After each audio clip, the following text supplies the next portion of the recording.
As the government proceeds with preparations for the introduction of the National Health Insurance, there are sobering reminders every day of what could be in store for us.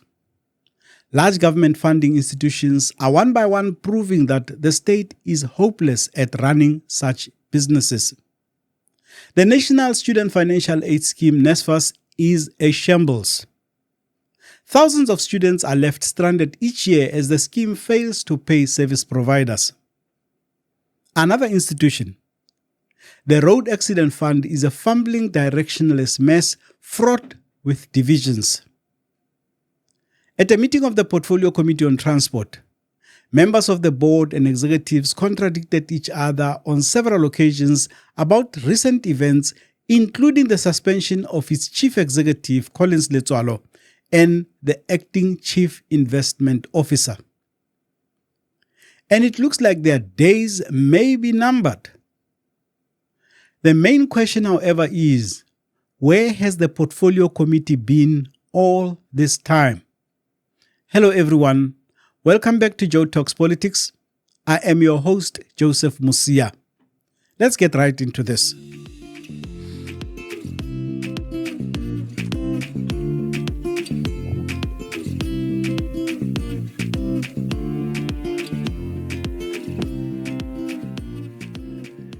The Portfolio Committee on Transport has been absent on matters related to the RAF and its domineering CEO, Letsoalo, for a long time.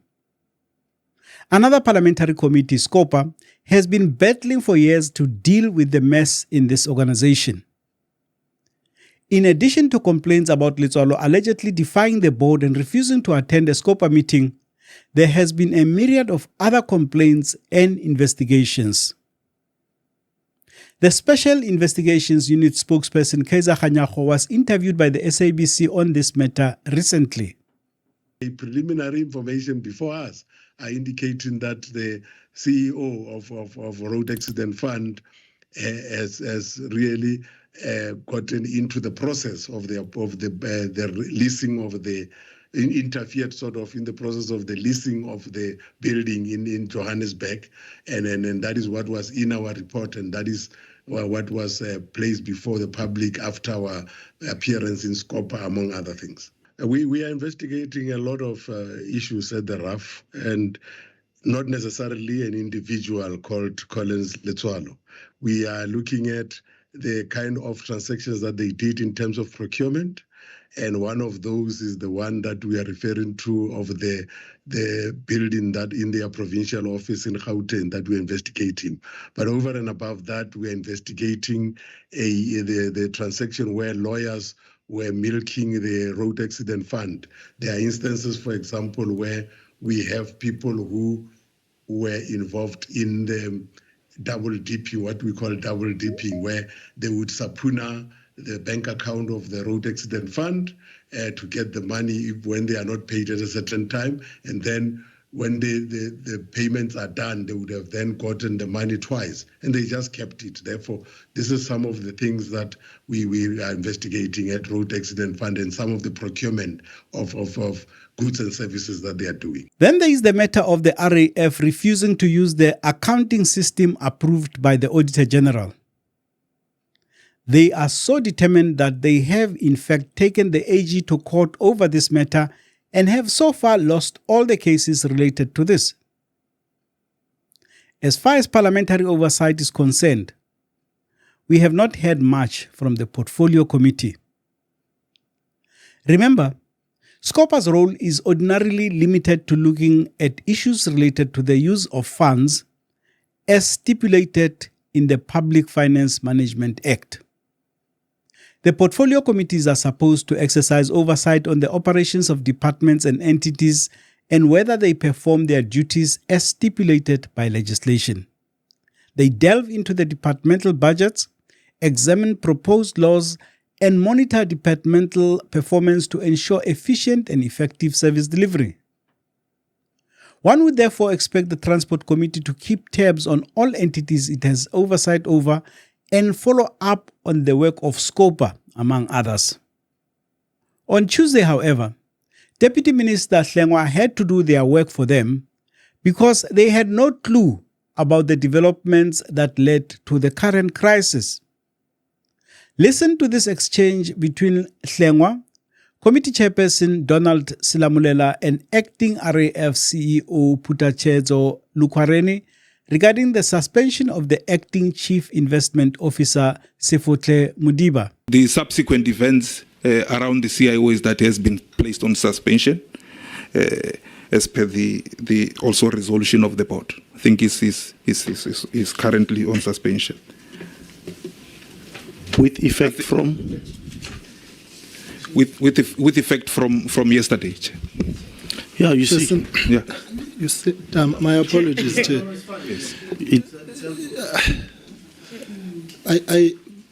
Can we put things in their context? At a SCOPA meeting, SCOPA advised the Board of Ref and the executives that it was in receipt of a letter from the City of Johannesburg indicating that Mr. Mudiba had resigned on the eve of the conclusion of a disciplinary process. But the information and the letter which came from Mr. Mudiba's letters said other things. Now, I do not understand why we would want to skirt over that matter, because it's substantive to the issues which are giving this follow-up meeting. And Chair, I want to say this to yourselves. It's the last time I'm going to intervene. But I hope this gives you a glimpse of what we are dealing with. You can't be speaking about vetting in your response and place it as substantively as that, but don't add the latest developments in their context that you are in risk, unless the board went and did something different on the basis of that suspension. Yeah. So this is, colleagues, the extent to which the problems at REF are. So I'm asking, Chair, that they explain to you so that you don't come back now when something else arises with what's the status of this. Just put it out there. It's not a secret. It's an issue of governance. It's an issue of accountability. No, DM, it's good that it is coming from yourself, that you are picking what is happening. Acting CEO, what you're doing is wrong. And it borders on being secretive to a committee of parliament. And I don't think we're taking that in kind. And I think it will be for the last time, not only to you, but also to your colleagues.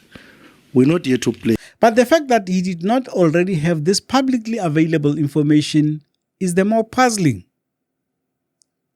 While SCOPA has been dealing with the RAF and its recalcitrant CEO for years, the Portfolio Committee, which is the committee that is mandated to oversee the RAF, seems only to be waking up to what is happening now that the CEO has been suspended.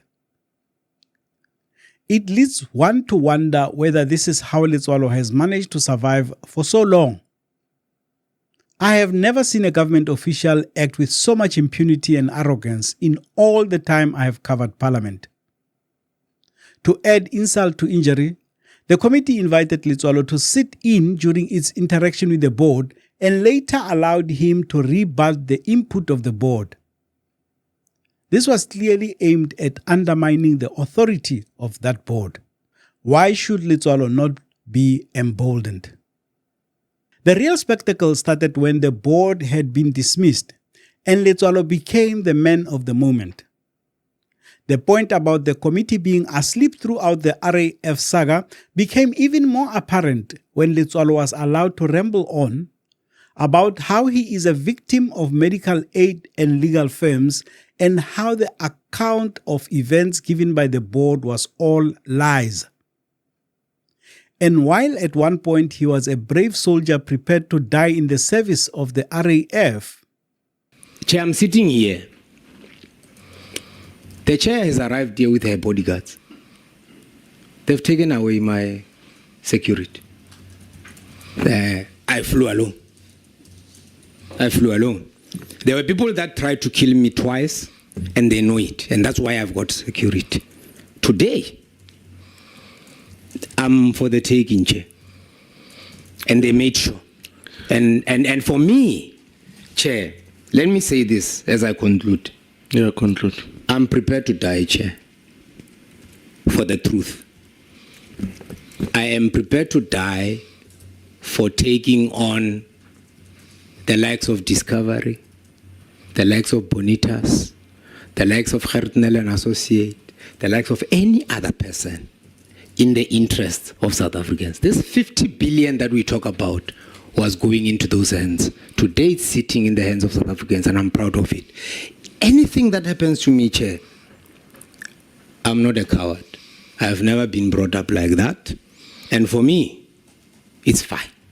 It also emerged that he is driven around in state-sponsored armored vehicles that he refuses to hand over back to the entity. As for the board, it looks like their time is up. For years, they have acted in cahoots with Letsoalo and have even owned some of his decisions. Hlengwa has so had it with them that they will be lucky to see their term out.